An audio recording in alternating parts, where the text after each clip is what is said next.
He's sitting on the bed. He looking at me like, what the hell is wrong with her? Mama E sitting in her room. My mama was sitting here on the couch. I brought everything in here. I threw it in the kitchen on the floor. I went off. And I was crying. And he was like, why are you crying? I said, because I'm sick of this. My head was hurt. My chest was hurting. I did not care. I think I was I was acting on spirit because it was not my body. My body was so physically tired. It was nothing but my spirit that I was acting on. You know how they say you got to clean up? What I messed up, that's what I did. I was cleaning my house. I was ridding my house of everything. But I was over it and I was through letting people hurt me. So I thought, I'm done pretending, I'm done fighting, I'm done holding on. All hell broke loose in my family over arguing and all kind of nonsense that I wasn't doing this and I wasn't doing that. And it's like I would put up so many positive posts on Instagram, but then when I would put up a post that I'm tired, and everybody was like, girl, you got this, you strong, we strong women, we got this. I don't want to be strong anymore. Or I will put up so many positive videos that if I put up one to where I'm just tired, I need somebody to hear me. I need somebody to help me. I need somebody, and I didn't mean physically help me. I needed somebody to pray for me, to emotionally be there for me, to spiritually be there for me because I was tired and broken. And all I would get, girl, you got this, you strong. I don't want to be strong anymore. I'm tired of being strong. I've been strong for 30 years, 30 plus years. At that point, I was like, I'm done. Never been a product of a flawless environment. Never acted like I'm higher than you. And hey, everybody, what's going on, you guys? Welcome back. I miss you all so much. And if y'all are new to the channel, welcome, you guys. My name is Alisha. Um, Man, oh Lord, do we have to catch up on some stuff? I have been MIA. Every now and then I'll shoot a quick little video or a short up, but your girl been down. When I said in that last video, and the last video that I posted was from a week. It was a week prior to when I posted the video because Philip was sick for a whole week. And it's kind of like it started, everybody was kind of getting sick throughout the family. Everybody but Mama Margaret. Everybody else was getting sick. Like they were sick for 3, 4 days. And then I ended up getting sick. And then I started feeling better. And Philip got sick. I was sick while he was sick. Then he got better and I was still sick. So it went from the flu to pneumonia with me. He never had the flu. He had never had COVID or none of that. He had that little neuro thing I was telling you guys about. And so with me, it was bad. And what is so funny, and when I tell you, God is gonna be God, honey. He gonna make you laugh. He gonna make you cry. He gonna make you want to do all kind of stuff, right? And we gonna get into why, but I'm gonna say this. Um, I was had pneumonia. Okay, I've been in a bed. I have been sick, like I said, off and on for the past 3 weeks. I only felt really good like Friday, Saturday, and Sunday. That was the weekend of my mom's birthday. And I thank God for that. He allowed me to have no fever. I had no symptoms. I had no nothing. And then her birthday was on March the 3rd. So the 1st, 2nd, and 3rd, I was fine. And then the 4th, it hit me hard again. And I was sick from the 4th until today. And I think today is the 15th, 14th, 15th, somewhere around there, y'all. Whatever today's date is, I've been sick that whole time. So I was sick from the 4th until the 15th. Yeah, it's been rough. It's been rough on you, girl. And then last Saturday, I was talking to my husband and I was like, babe, I think I'm going to start the Daniel fast.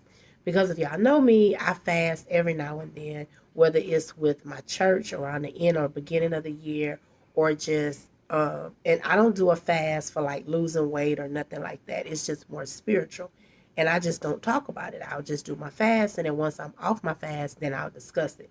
But I had talked to him about it, and he was like, "Babe, I support you," because I was gonna do a 30-day Daniel fast and just fruits, vegetables, and liquids, right? And I was all hyped about it. Like I had and anytime before I fast, I always talk to God, get confirmation, and I pray that that is His will, and He lead me through it. So I was all hyped, man. I was so hyped. I was so ready. I had prepped myself. I was ready, y'all. And then, like I said, I got sick again that Monday. So Mama had a doctor's appointment, and I did as well. We both see the same doctor. So we went to our family doctor, and um, she was like, "You still sick?" She was like, "You've been sick this long, and you didn't even come in here," because she knew I was sick that last week. Um, because when I had did the telephone via what is those things, like a Zoom conference, medical call with her for Mama, I was sick then, so she knew it, and she was like, "If you're not feeling any better, come see me in a couple of days or whatever. We can get you on some antibiotics." But during that time, Philip was sick, and I'm running back and forth to doctors with him, so I was just kind of sucking it up. So when I went Monday, me and Mom, she got into me. She got into me. And then she ended up putting me like on a 21-day steroid. I'm still taking it, antibiotics, all that. So the first couple of days was like really rough. I was on my back. I stayed in bed. I went from the bed to the shower, kitchen, back to the bed. Uh, but I say that to say, mind you, I was finna start my little Daniel fast. Baby God said, "No, you're not." He said, "No, you're not." So I'm sitting here like, Lord, everything I'm trying to do, and we gonna go back a little bit. We're gonna go back just a little bit. For the past couple of months, meaning from like a year, I'm gonna say almost a year, when I had my hysterectomy in May, the end of May, and so I'll be soon coming up on my year. I my faith was already, I've been on this journey. You know how you are. You know how we are. Um, when we get into our new journey, our new spiritual journey, and our new walk, you don't just jump into it and all of a sudden things is fine.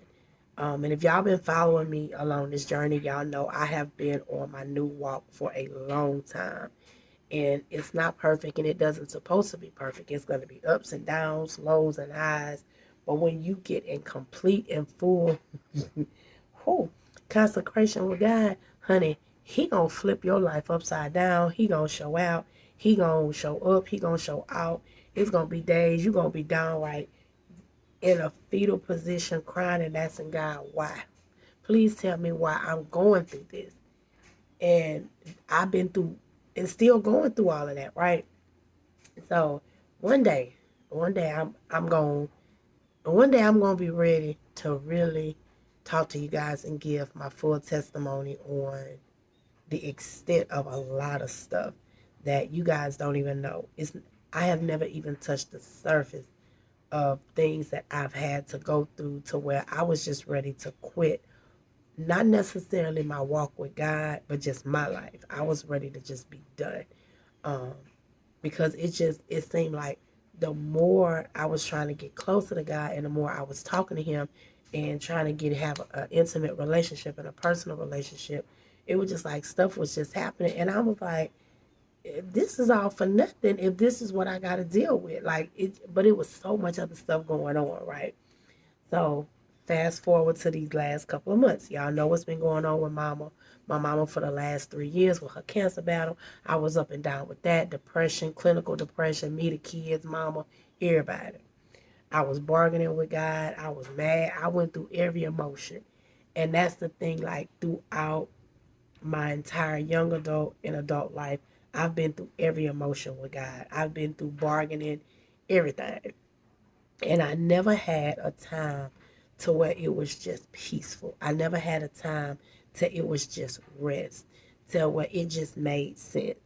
And I fought through it. I smiled through it. I moved on and act like nothing was wrong. I put the full armor of God on. I put my smile on, and I faked it. I faked it for a long, long time. Um, I faked it so long I forgot I was faking it. I faked it so long I forgot I was faking it. I faked it so long I forgot I was faking it. That's how serious it was until these past couple of weeks. I would talk to my sisters, my spiritual sisters. I would talk to my husband. I would talk, um, to my brothers and stuff about it. Um, and of course, I talked to God about it. But it's like I was getting advice, and I know it was sound advice, and they was here for me. They would not let me wallow in what I was going through. They was giving me sound advice, strong spiritual advice. You guys was too. But honey, now none of it made sense because it's like everybody tell you, and I said it, and I'm guilty of that, y'all. I am guilty of that because I would tell y'all, no matter how y'all gotta find y'all peace, no matter where it gotta come from, no matter where you have to find your joy from, stay in it. Whatever makes you feel happy, stay in that place. And I was telling y'all that not because I was in it, but because I was trying to find it. And I never once told y'all that I was there. I was just telling y'all whatever y'all got to do to find it, get in it. Because I was trying to find it, okay? Okay, like they say, okay, somebody. I was trying to find that peace. And it was not that I was fighting demons or nothing. I was just fighting with God. And that is the God honest truth. I was fighting with God and I was fighting with myself because I did not know how to heal. I did not know how to be okay. I did not know how to just sit down and just be in God. And I was tussling with myself because from a little girl, I was under my grandmother and my mama. That was my life. I did not, I had friends, I would go outside, play, all of that stuff. But I used to witness so much as a young kid, and I used to see so much in my family that I should not have seen, and just arguing and alcoholism and a lot of other stuff that I used to see in my household. My loved ones, like aunts and uncles and stuff, arguing with each other. Like we seen so much to where it was just that that hurt as a young girl. And as a child, you should be protected from that. But when you're not protected from it, and it's no fault to anybody because that's just what they knew. And that's the thing. People do what they know, what's familiar. And that was just that point in my life. And me and my brother will talk about that too. Like we seen that growing up. So we didn't want to drink. We didn't want to smoke. We didn't want to do any of that because we seen how it made people. So we didn't do it. We seen it with our dad. So we didn't do it. So it's like when I became a teenager and I just wanted so much to just feel love, have love, be desired, be wanted, be needed, felt like something made sense in my life. So, of course, you go to the wrong people, you look for the wrong stuff. We're going to talk about all that in a whole nother video to come. But that's what we do in life. However you do it, it always happened. And it may be different. It may look different to each person, but it still gets you to this same place of hurt. So when I had my kids, it was all in. I was a mama. Um, what?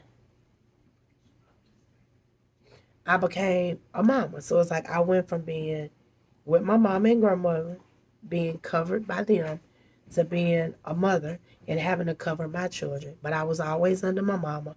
I was always under my grandmother. I was always under my kids. And I stayed on that the entire, like throughout their life.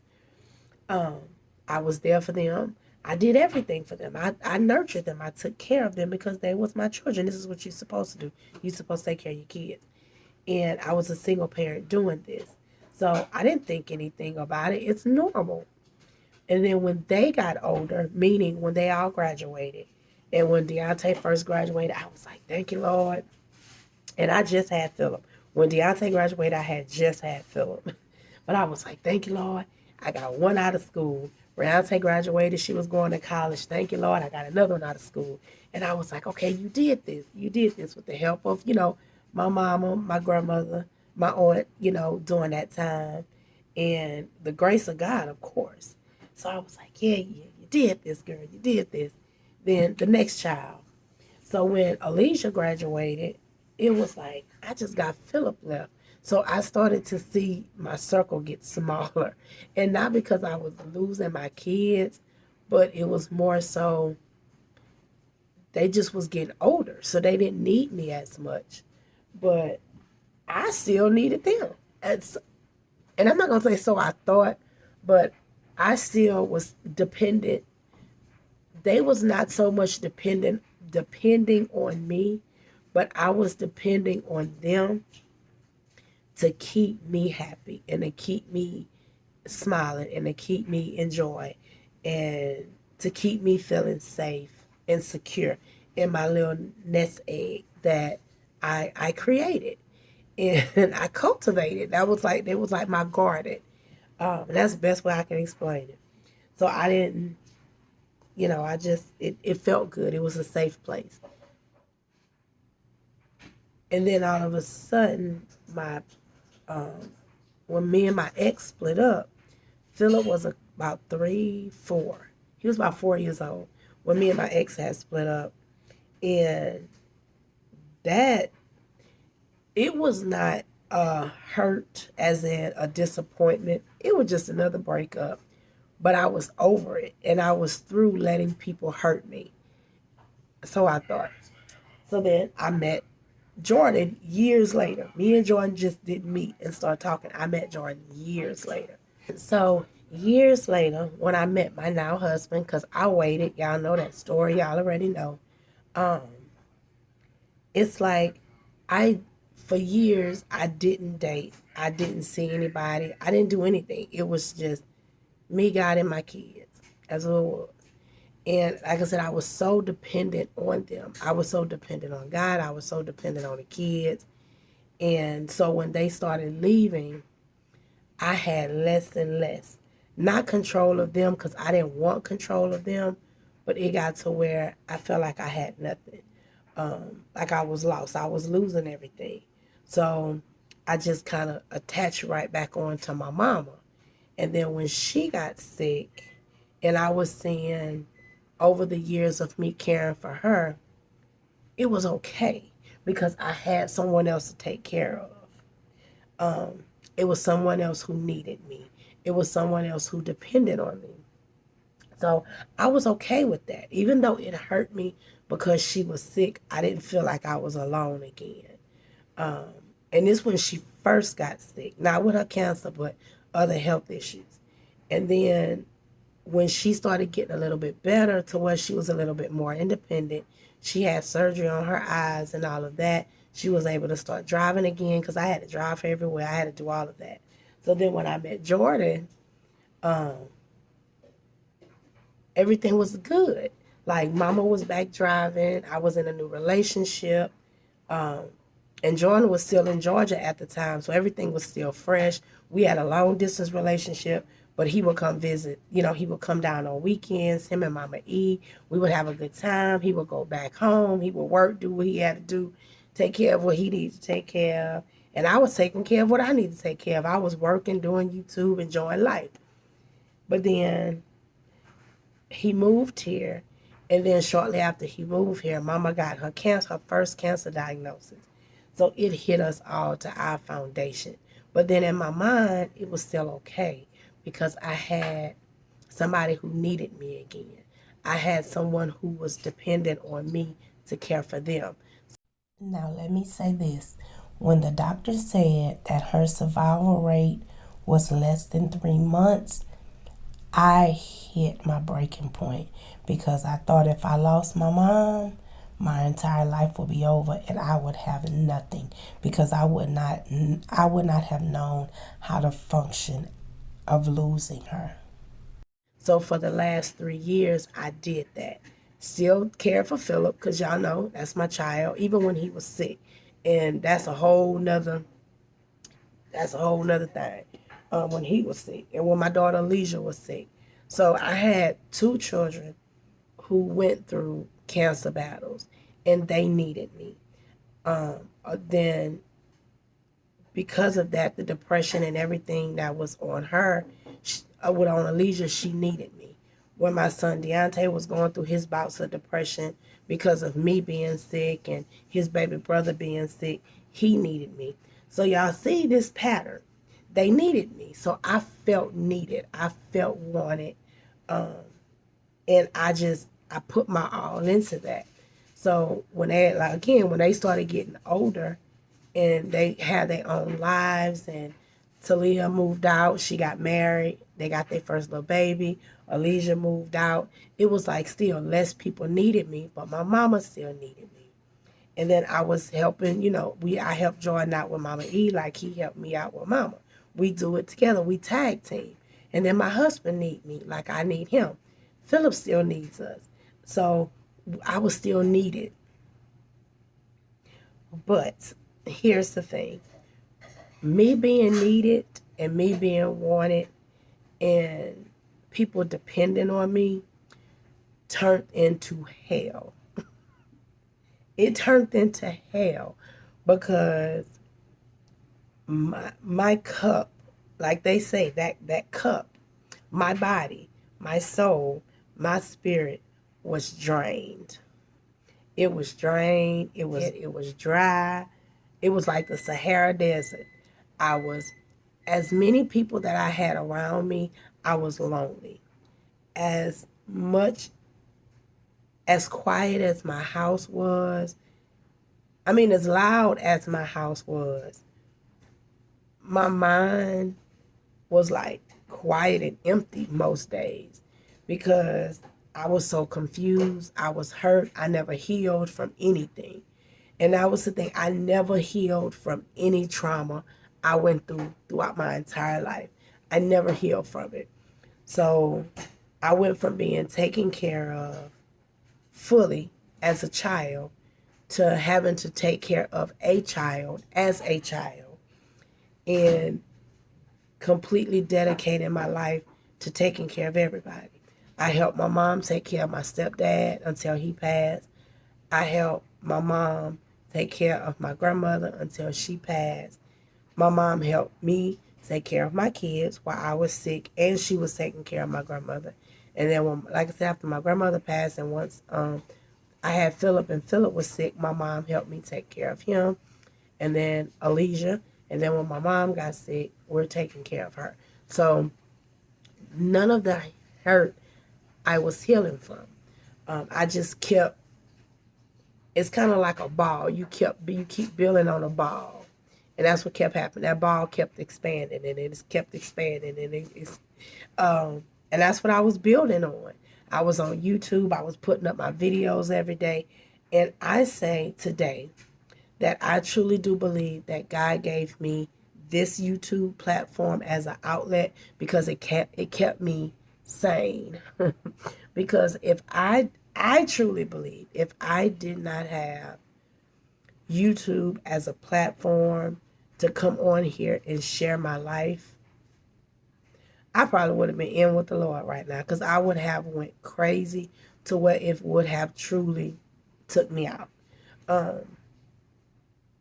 And I do believe that to be true. So now, when I broke, like I admitted that I completely snapped. I broke. I was done. I was over. I was like, okay, Lord, this me and you. And this don't have nothing to do with my husband. This don't have nothing to do with my mama. This ain't got nothing to do with the kids. This ain't got nothing to do with money. This ain't got nothing to do with nothing. It's just me and you. I need to know that you hear me, that you see me, that you fighting for me, that you love me, you protecting me, that I need to know this. Because if you ain't doing none of this, you're gonna call me home because I'm done. Like I'm done pretending, I'm done fighting, I'm done holding on to people who do not appreciate me. I'm done fighting for people who can give two craps less over if I'm living or not. I'm done praying for people that care less if I'm here or not. And when I tell y'all, it's a lot. When I say this is just the surface of it, because I would tell my husband, I'm like, babe, I'm so tired of fighting for family that don't even care if I'm alive. And I'm praying for them. And when I see them or anything, it will never happen. I be like, Lord, why it gotta be like this? Like, why can't I just have my family back? Why can't we just be a family again like it used to be when my grandmother was living? Like, I used to say all this stuff to him. And I'd be like, I pray for them every day. I'm always praying for them. I wish them no harm. I wish that they get the desires of their heart, that they're happy, whatever's going on in their life, that God turn it around. Like, I'm praying for them every day. I'm praying for people who use me, misuse me, abuse me, mistreat me. And he was like, babe, you got to stop.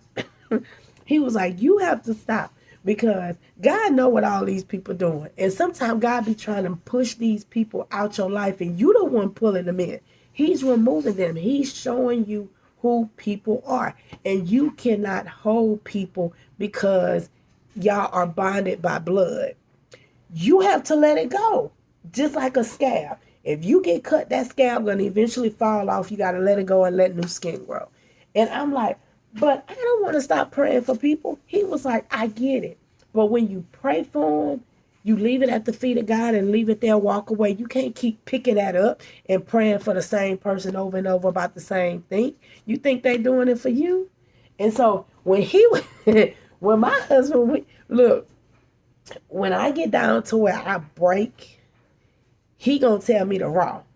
And I heard him, and he used to say it all the time. He even tell Mama E that because she was like, Jordan, I was praying for such and such, and he was like, you need to let that go. You gotta pray. You pray once, you give it to God, and you leave it alone. Stop picking that up.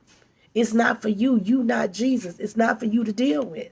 You gotta bear your cross. You gotta carry your cross, not theirs. So it's like, So he would tell me this, and I didn't get offended. I heard him, but I didn't know how to do it. And again, that's the thing. People will tell you how to do stuff. Like they'll tell you what you need to do, or you need to do this, or you need to do this, or you need to focus on this, and you need to rest, and you need to pour in your cup, and you need to spend time with yourself, and you need to do this. But they don't tell you how to start. If for your, like I said, I soon be 50 years old. My entire life from age 14 to now, I got pregnant with my son when I was right at 15. So from 15 to right now, for 30 years of my life, I have been taking care of somebody. I've been taking care of people longer than I haven't. Okay? For 30 years, I've been taking care of somebody. For 15 years of my life, I haven't. So it's like, I didn't know how to do nothing else. And we're not talking about like in life because I'm very educated. I have 3 different degrees in the nursing field, management, medical office management, all of that. So I am very intelligent. But as far as everyday life, child, look, you put me on an island by myself, I would not know what to do. I mean, like, I would know the basics of caring for myself, of course, and all of that, but I would lose my mind because it'll be so quiet. I'll probably be wanting to take care of pole, fish, and crabs, for real. Like, I would, because my love language is caring. My love language is nurturing. And nothing is wrong with that. However, when you're caring and you're nurturing for people, but you're not caring and nurturing your own self, it's all for nothing. And this is where I am now, and this is what I have discovered. And I told y'all, and I meant exactly what I said when I did that video, and we was talking, and I was telling you guys about, I stand on that being the Proverbs woman and providing for my family. In that sense, I do dedicate myself to that because that's who I see myself in God as far as my family is concerned. But I also had to look at the other women in the Bible and see what I kind of what I am for myself, because everything that I've always done have always been for family, friends, or however, but it's never been for myself. Y'all remember I told you guys that I have never in my entire life went to a restaurant and sat down and ate by myself. Never, never, ever, ever, ever have I done that. I have been out by myself and I will go to a restaurant, get food, and go sit in a car. But I have never sat at a booth, a table, nowhere in a restaurant or a setting and ate by myself. Um, I have never went to the mall by myself. I'll go to the Dollar Tree by myself and get stuff that I need. I'll go to Walmart, grocery shopping, stuff like that. But I'm doing that stuff for the family.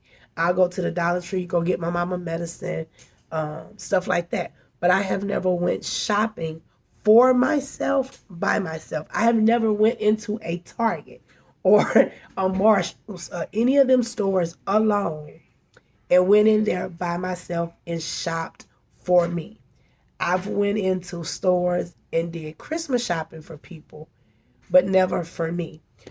So I can't tell y'all how that feel. Hold on, let me turn my dryer off. Hold on. All right, y'all. Sorry about that.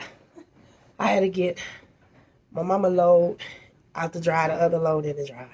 Okay, so yeah, so I have never done that before, so I cannot tell y'all how it feels, but I am going to. I've never been on a vacation by myself. I've had a hotel room by myself for one night some years and years ago. This is way before. This was like after me and my ex split up, and my kids had got me a room for one night. And I don't even remember. It wasn't like for Mother's Day or anything. And I was about to lose my mind. I didn't know what to do. I was so dang on board. I ended up uploading, like, I was editing videos.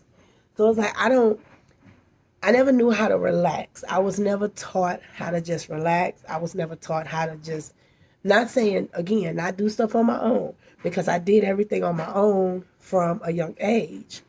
And I was talking to my sister Cecilia about that yesterday, because I was like, a lot of stuff I help my mom have me help my brother with, because it's a lot of things that he just never had to do, because my mom always has done like a lot of legal stuff for him.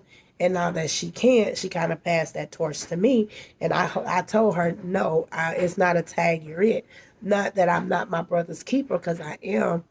But again, I'm in my season of healing. So I can no longer be anything to anybody that they're not gonna be to me. I will be there for you to do what you need, but you gotta be a big boy and put on your big boy drawers and walk. And I say that he won't, but because like I said, my mom did it for so long, and that's just another generational thing that we got to get out of, like. And I'm not all men, because some men get it on their own. Some women get it. Some women get it on their own. But I know I've had this conversation with a lot of people that the women of the house was taught to do a lot of stuff early on, balancing checkbooks and doing all of that, and the men didn't, because the women always did it. So it's like when the man get married, the wife began to do it. And I understand that, because that's how it always happened. That's, like I said, that's how it was. My grandmother used to do a lot of stuff for my uncle now. And then my mom started to do it. The same for my stepdad. Like, he was military and knew how to do a lot of stuff. He raised his children, his children on his own after his wife passed. But it's like when him and my mom got married, my mom took on that role of doing a lot of that. So when she would work and I was home with him on my days off, I would have to do it. So it was like stuff just kept getting passed on to the next woman in the house. And it's like I said again, I get the Proverbs woman side of it, the biblical side of it. But a lot of times we hurt the men in our lives so much when we enable them to do on their own. So even like with Philip, I don't know why a lot of people think Philip don't know how to do that. But one thing that I said, I'd be damned, and excuse my language, that I was going to have him growing up in this society not knowing how to do anything. And you are not going to depend on a woman to do anything for you.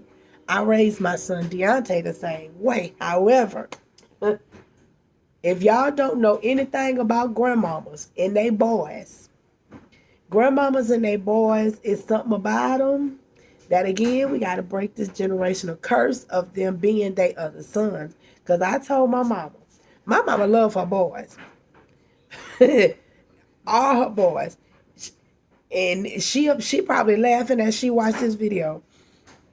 My oldest brothers that passed, my brother Thomas, HL, Mitchell, Deontay, Philip, Lil Mitchell, Jordan, T. If you a boy in my mama life, she gonna call you her boy.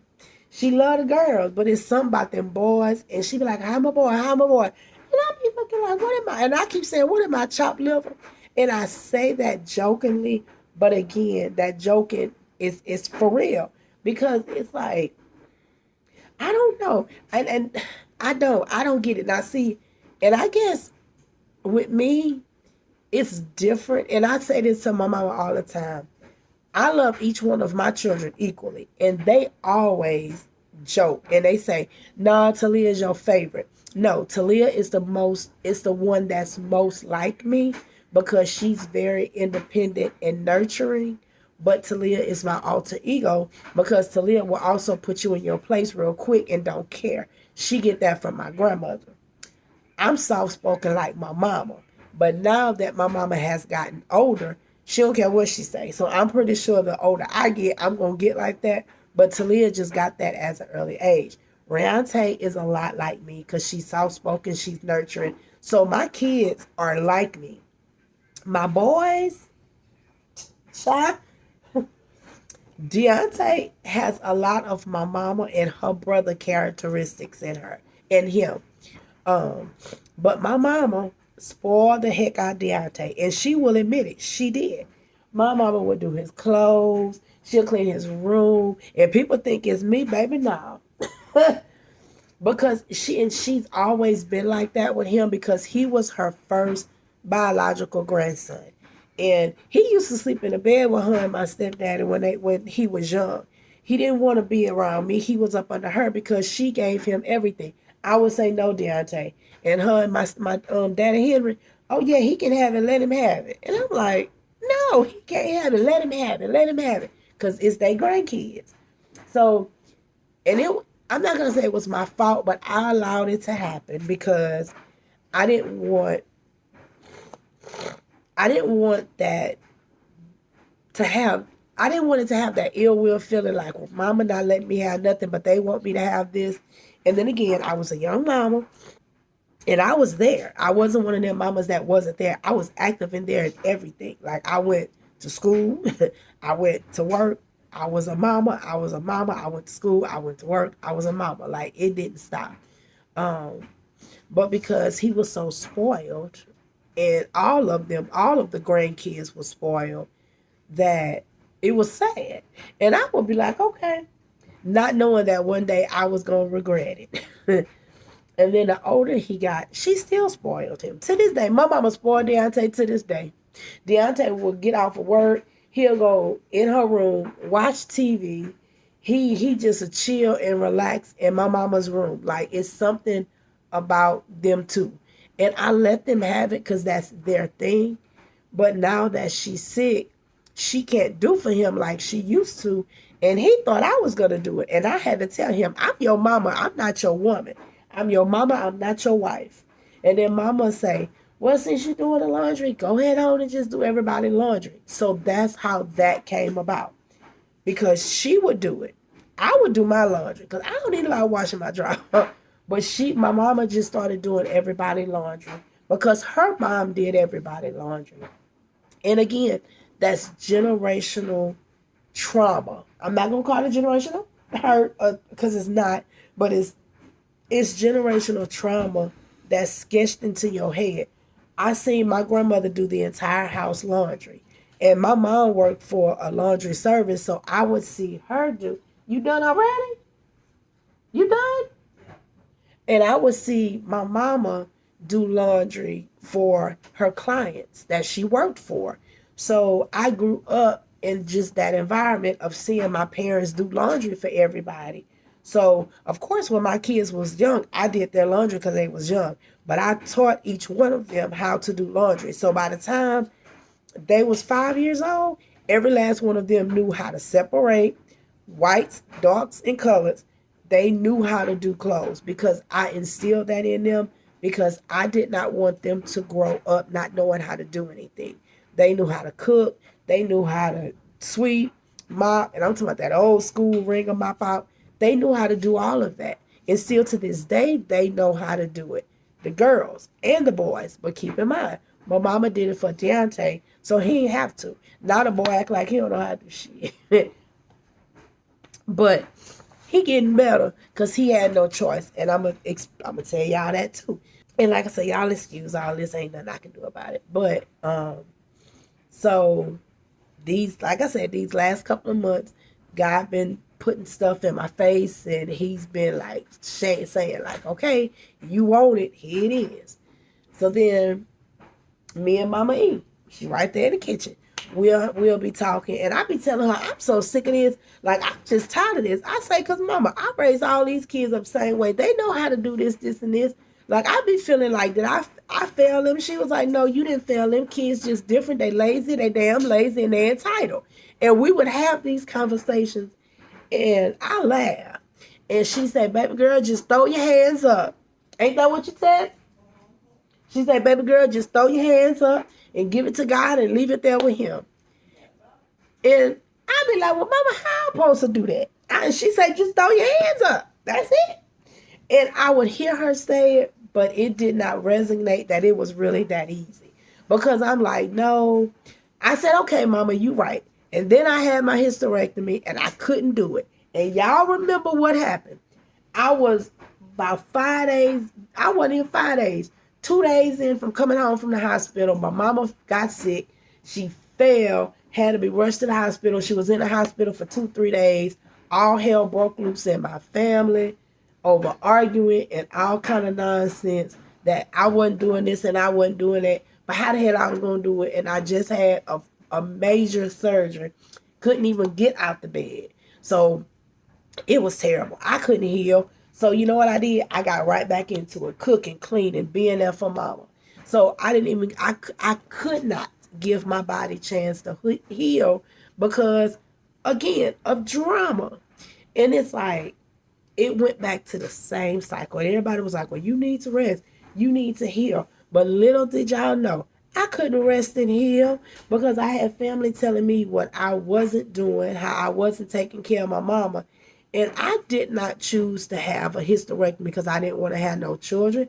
I found out that I had cervical cancer and I had to have a hysterectomy due to that and other health issues. So I had no choice. I had to have a full and complete hysterectomy. I did not get the full 6 to 8 weeks recovery that most people get.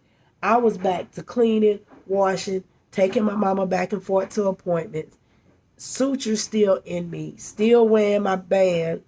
I was in pain. My husband did all he could, but it still fell primarily on me.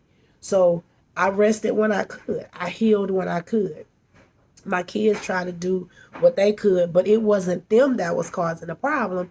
It was outsiders. And I was not getting, like, every outsider every outside family had an opinion, but none of them came and had a solution to help.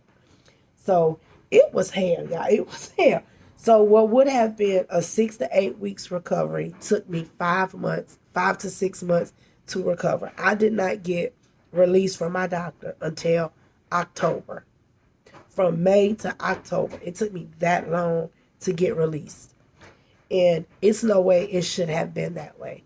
But then when you get released, you back to everything else. You're back to doing everything you got to do. And then you'll hear people say, well, you need to just rest. And then it takes you right back to, okay, if I rest every day, that means my husband have to take care of both of the mamas, clean up, cook, all that. He does his part, and I do my part. He and I equally do our part.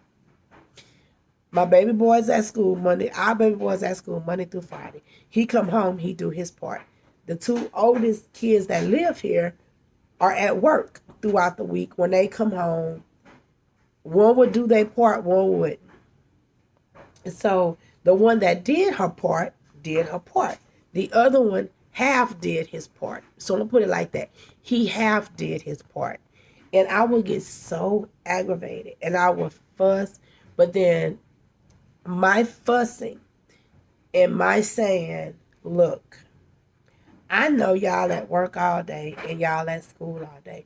But when y'all come home, I need y'all to do y'all part because y'all not finna kill me.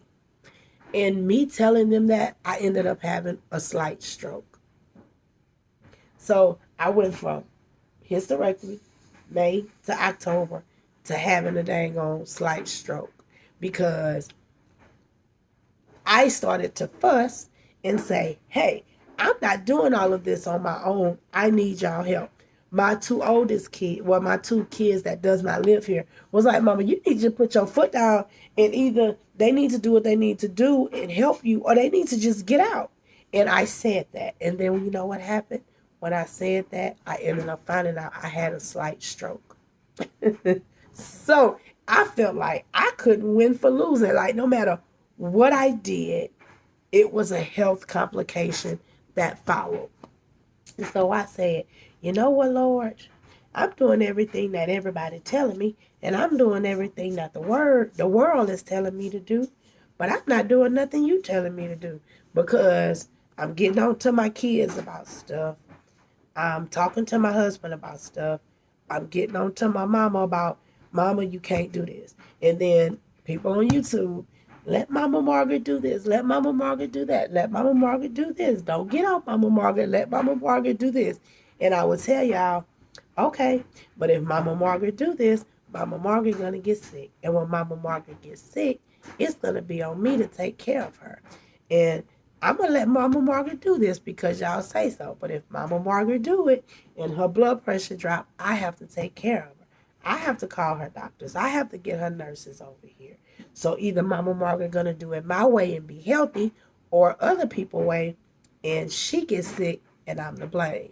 So you know what I said? Throw your hands up. Mama E said throw your hands up. So I started letting Mama do stuff y'all say let her do. And then blood pressure dropping.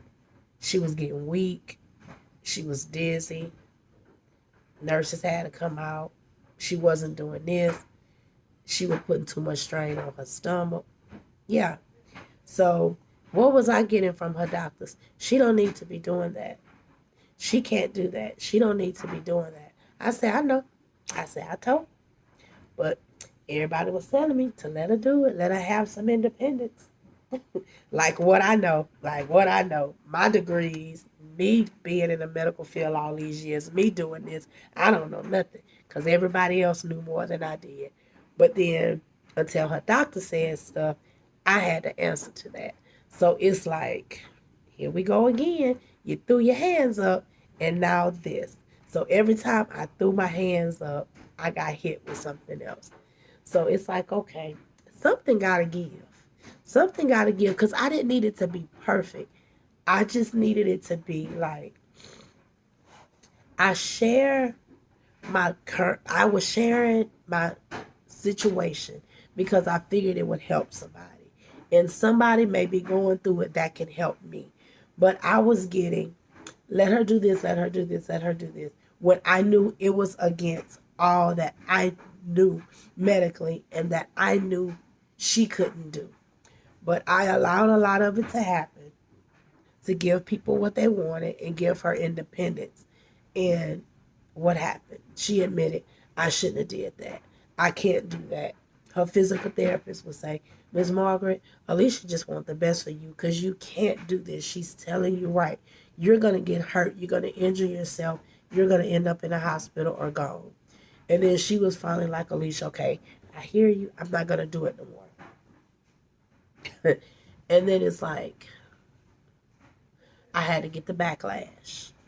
And I had to be the one to deal with it. So it's like I kept saying, Lord, I'm just tired. Like my sister said yesterday, I was damned if I do. I was damned if I don't. And then with the kids, they all had chores. They all had their days to do chores. They had their own laundry to do. And it's like I couldn't even stress that enough. Everybody got on the laundry kick because, like I said, I was so used to my grandmother doing laundry, my mama doing laundry, me doing the kids' laundry. And then it was like never ended. Even though everybody knew how to do it, that's just how I was brought up. So once I started allowing everybody to do their own laundry, my damn washing machine and dryer started going out because everybody was doing laundry all the time. The washer would break, the dryer would break. We had to get it fixed. We had to buy another one. So it was like, Lord, no matter what I do is going to be the right thing right now. Like, what the heck is going on? Like, that's really how I felt, y'all. I'm not complaining. I am telling y'all, this is my real life story of what has been happening this last year. Um, that you guys didn't see. Y'all only got a glimpse when I would come on here. And I would tell y'all, I dry went out again. Because, and we didn't know what was going on. It's like, we just felt like we just kept getting attacked by the devil. Like, what the hell? Um, and then the kids was like, Mama, we not doing nothing wrong. We just doing our clothes. So why the dryer keep acting up or why this? And I was like, you know what? Don't touch my damn dryer. Or just leave everything alone. And then I just started doing it again because it's like, I was over it. I was tired of calling these people to keep coming out. I was tired of seeing my husband get so annoyed by it. So it was like nothing just was helping. And then we started having problems with our roof to where the roof was leaking. Um, Dealing with so much mold. Y'all never knew any of that. We was dealing with plumbing problems. Y'all knew about that. The hot water tank, we had no hot water for a while. But by the grace of God, we got through all of that. And it's like I still came on here every day. I'm smiling, I'm laughing, I'm being encouraging, I'm loving on my family, I'm caring for them, I'm pouring into them. Um, and I just kept getting smaller and smaller, more tired by the day, more stressed by the day. And it's like I would put up so many positive posts on Instagram, but then when I would put up a post that I'm tired, and everybody was like, girl, you got this, you strong, we strong women, we got this. I don't want to be strong anymore. Or I will put up so many positive videos that if I put up one to where I'm just tired, I need somebody to hear me. I need somebody to help me. I need somebody, and I didn't mean physically help me. I needed somebody to pray for me, to emotionally be there for me, to spiritually be there for me because I was tired and broken. And all I would get, girl, you got this, you strong. I don't want to be strong anymore. I'm tired of being strong. I've been strong for 30 years, 30 plus years. And you can only, I don't care if you have the strongest rope or the strongest chain. After a while, it's all going to break. And that's just what happened. That is just what happened. And it happened while I was sick. Um, yeah, it happened while I was sick. I told y'all I was going to do that Daniel fast. That's why I said I was going to tell y'all. I was going to explain it. I told my husband about that Daniel fast Friday or Saturday. He said, babe, I support you. I was going to do it Monday. Found out I had pneumonia. At that point, I was like, I'm done. That's just what I told God. I said, God, I'm done because I did everything you asked me. I'm healing. I'm praying. I'm going in consecration. I'm fasting. I'm healing. I'm going in consecration. I'm fasting. I'm praying. I'm pouring into my cup. I'm releasing stuff. I'm giving people everything they need. And I'm telling them, hey, you do this, you do this. Everybody got chores. I'm giving people rules. I'm setting boundaries. I'm doing all of this. And the one time I start to do something for me and do my fast, I get sick.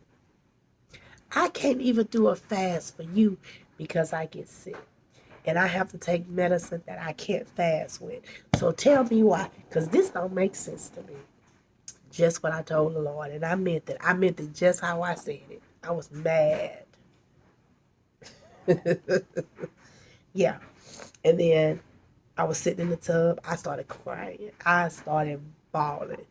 And I was like, I'm over this. Like, either you gonna come get me and call me home today, or I'm done. Like, I'm done. I'm not doing this no more. I am fed up with everything, everybody. I don't care no more. I'm done. Just what I said. I got up. I got out the tub because y'all know I normally soak for a good 45 minutes to an hour and a half. I was in that tub about 20 minutes. I got in, said what I needed to say to the Lord, and I got out the tub. And Jordan said, babe, he looked at me. He said, you got up some kind of fast. I said, I'm done. He was like, what? I got up. I went in the hall closet. I got dressed. I went in the hall closet. I got out the broom, the dustpan, the mop bucket, the bleach, the comet. And I'm saying this not as a joke, but I'm telling y'all, this is what I did. He's sitting on the bed. He looking at me like, what the hell is wrong with her? Mama E sitting in her room. My mama was sitting here on the couch. I brought everything in here. I threw it in the kitchen on the floor. Mama looking. Jordan walked in here. I I turned. I didn't turn the oven on, but I opened up the oven. I put Comet in the bottom of the oven. I started scrubbing the oven out. He was like, babe, mind you, this was Monday after I came back from the doctor, just finding out that it went from the flu to pneumonia. I'm deep in the oven, scrubbing some Comet in the oven. He was like, babe, you don't supposed to be doing that all in fumes. Man, when I tell y'all I went off on my husband, baby, I did, and I apologize. But at that moment, he was the one that got the hit. I went off. And I was like, well, I don't give a beep. Ain't nobody else beeping doing it. I said, this floor been sticky for a couple of days. I know everybody had to walk over it. They got stuff on the floor. Ain't nobody swept. I don't give it. I mean, I was going off.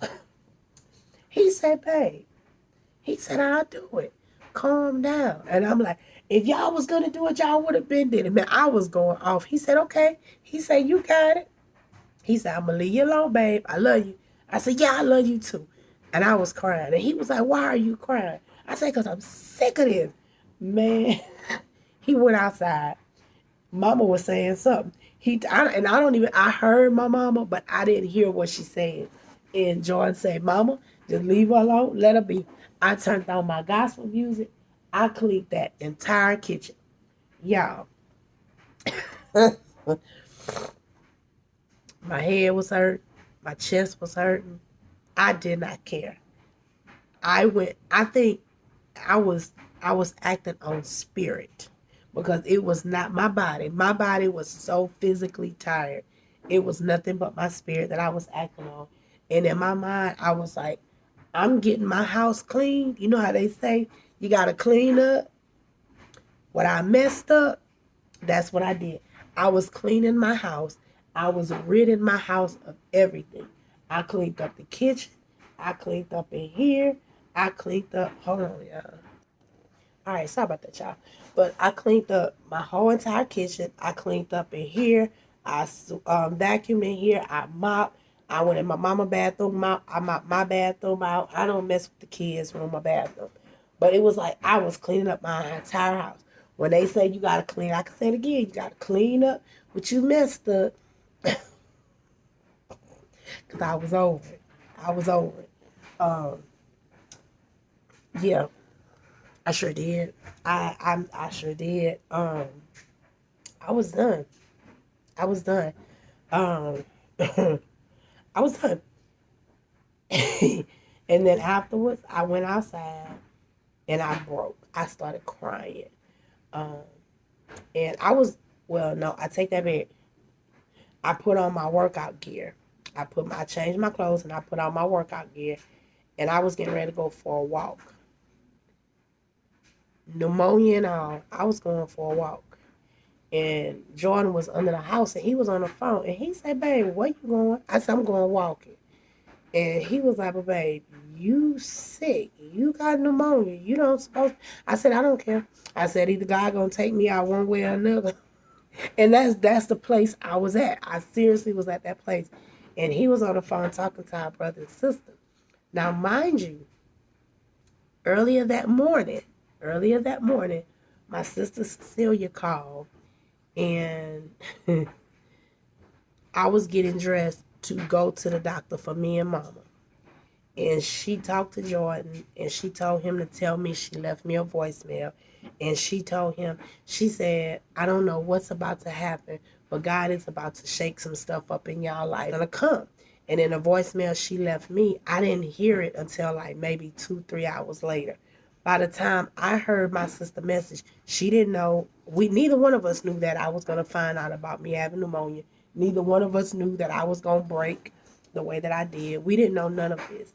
Um, but when I ended up listening to her voicemail, I had messaged her back, and then we talked yesterday.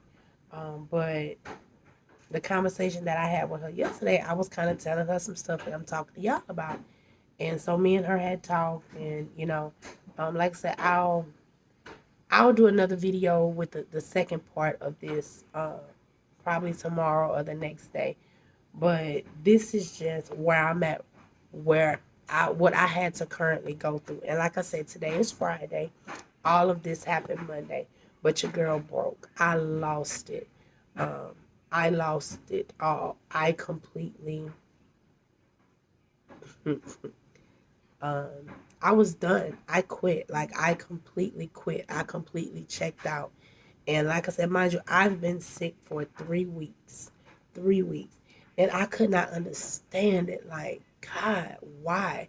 Why did it take me being sick for this long period of time for you to show me my healing? And then he had showed me this morning. And I'm going to insert a small clip of a video. I have never seen this family a day in my life. This morning when I got up and got in the tub, I normally open up my Bible app, but I didn't even hit my YouTube app, but I guess my finger hit it, or it was just by the grace of God, the divine order. Because when it hit, that was the first video that clicked on, and it was like, when I seen the title, I was like, hold on, because that's what I just said. I was like, I just said that.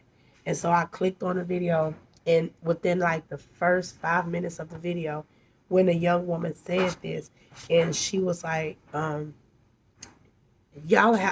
link the video so y'all can watch it if you choose. But when she had said the part of she was getting ready to start a whole new journey in her life, and she was going to start it that Monday, and she got sick. And when she said that, I was like, my God, my God. Because it was not me just getting sick with pneumonia. It was not me just getting sick with for these last 3 weeks. It was not me, none of that. It was me being sick this entire time, from with my thyroid, with my breast cancer, my thyroid, my cervical, with mama, the hysterectomy, me being sick from bondage, me being sick from just hurt, me being sick from abuse, me being sick from holding family voids and all of that. Me just carrying, just me being spiritually sick, me being spiritually dead, me being spiritually bonded, me being spiritually broke, me being sick by brokenness, all of that. That's what that meant. And I'm looking at it on the surface of it. Oh God, I done went through all these battles and I done came out victorious. I beat breast cancer twice. I beat thyroid cancer. Now I'm going through this and I'm going to beat this. But it has nothing to do with the physical sickness of your body. It was like more of a spiritual bondage and sickness that God had to break me out of. And even though I did weeks on bed rest, being hard-headed, barely, weeks of bed rest. But this week here, I didn't do anything other than that Monday. When I did that full deep clean and stuff on my house that Monday, y'all, I did not clean up anything else since that. Like, that was just my release. My husband went to the store. He got me one of them little chalkboards. I did a haul of it. Y'all, I wrote down what the kids gonna do, they task, and that's it. I'm done. I am done. And like I said, I'm gonna do another video going into that.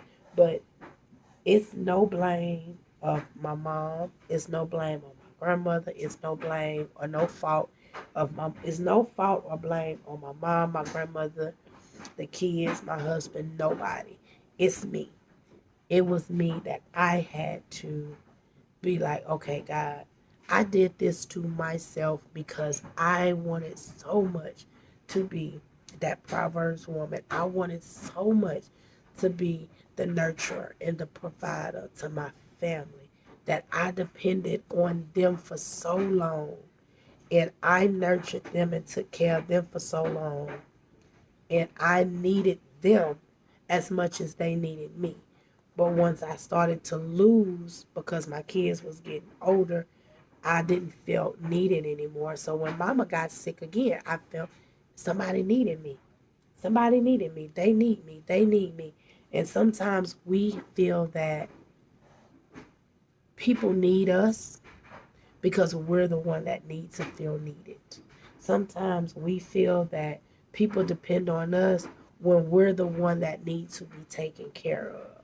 And until you realize that, and I understand, like I said, about when people say about pouring into your cup, and I get it. I do get that. But I don't even think in my situation it was about me not having enough left in my cup or nothing like that. It wasn't that for me. It was for me that I went from being a child to being a mother to a child as a child. And I put my all into everything for 30 years. And I gave my full entire life to everybody, even people who didn't want me. I kept giving myself to people who didn't want me. I was giving myself to family who didn't appreciate me, and giving myself to friends who didn't appreciate me, and or people that I thought was friends that only wanted to use me for whatever. Um, so when I was done being used, talked about, lied on, abused, just anything, any of that spectrum, I broke. I broke. And it's like now God is healing me because I'm not healed, but He is healing me every day, and He is showing me every day, and I see my worth. In all of this time, I truly thought I knew my worth when I would come on here and be like, I know who I am in God. Yeah, I know I'm a child of God, but I really didn't see my worth until now. I didn't see my beauty until now. I didn't see my legacy until now. And one thing that I did not and was not going to allow is for me to be a grandmother to my granddaughter and my future grandkids and bring on that generational hurt onto them. It was going to stop at me. And I tell my kids, and I always tell my kids, I want you to go out and enjoy your life. Never feel that you have to take care of me. Never feel that you have to do for me. And I'm glad that I did that because they understand that. But in return, I still continue to do for them. I I didn't have them latch. I did not have, let me see, how can I put this? I did not get to where I depended on them. I just continued to allow them to depend on me because I wanted to be needed. When all I had to realize is that the entire time, everything I needed was right in here because of God and because of Alicia. So it's like, now, baby, God is healing me. He is healing me every day. I am broke. I felt those chains break. I felt them chains being removed. I'm still feeling them being removed. And I will be able to go sit at a restaurant, a diner, whatever you want to call it, by myself and just sit there and eat. I will be able to go to a movie by myself and wrap up in my little blanket and watch a movie by myself. I will be able to go sit out on the beach and just sit there and be by myself and be okay being in that space. Um, and that's something, like I said, I've never done. And I love being with my husband. I love being around my husband. It gives me so much joy. And I laugh with him and everything. But I told him for the rest of our life, I want him to get the me that I never had. I want my grandchild to see the me that I never thought I could be. Um, because I don't think it's fair for my husband to have just a shell of me. It's not fair for me to just have a shell of me, because as much as I love him and I love my family and I love my children and I love my grandchild and I love myself, I've always loved myself. I just didn't know who I was. So it's like now I know who I am. I'm learning who I am. I don't know yet. I don't know yet, but I'm slowly learning who I am in God and in being a woman. Because a lot of times we'll say that we know who we are in God, but God created us independently in us. So I have to know who I am in me, and I'm learning that at this age, and it's okay. It's okay because I know I have the rest of my life yet to live, and I have the rest of my life yet to be in God, and I have the rest of my life yet to travel and to see the world and truly be happy and smile. And no matter what it is, whether it's food, culture, music, clothing, shopping, decor. Because I told you, I ain't even like to do decor because I never knew what I liked. I just always allowed my mama, she always decorated the house and did stuff because I never really knew what I like. And I still don't. I still don't. I don't know what style I like or none of that. I just know I'm learning. And that's okay. That is okay. So this video was very hard to do. It was very hard to do because it's vulnerable. It's real. It's not going to be for everybody. Somebody going to have something to say. And it's okay. I don't care. Family may not like it, but it's okay. I don't care. Those who love me will love me. Those who get something out of it will get something out of it. Those that it's not for, it won't touch. Those that it's meant to help, it'll help. But I am just in my season of me. Babe, can you bring the vacuum cleaner while you come down the hall? I'm in my season of purity and learning me and rediscovering me and being happy with me. I'm in my season of me. And that's just that on that. So, but I will be back in the next video because I still have a little bit more I want to share with you guys and some more vulnerable moments and some healing moments. So I hope you guys appreciate it. I love you all. Y'all be blessed. Stay encouraged. I hit it, but it keep coming back to life. What? So y'all be encouraged and be loved. And I was. I. You what? So yeah. So I will see y'all later.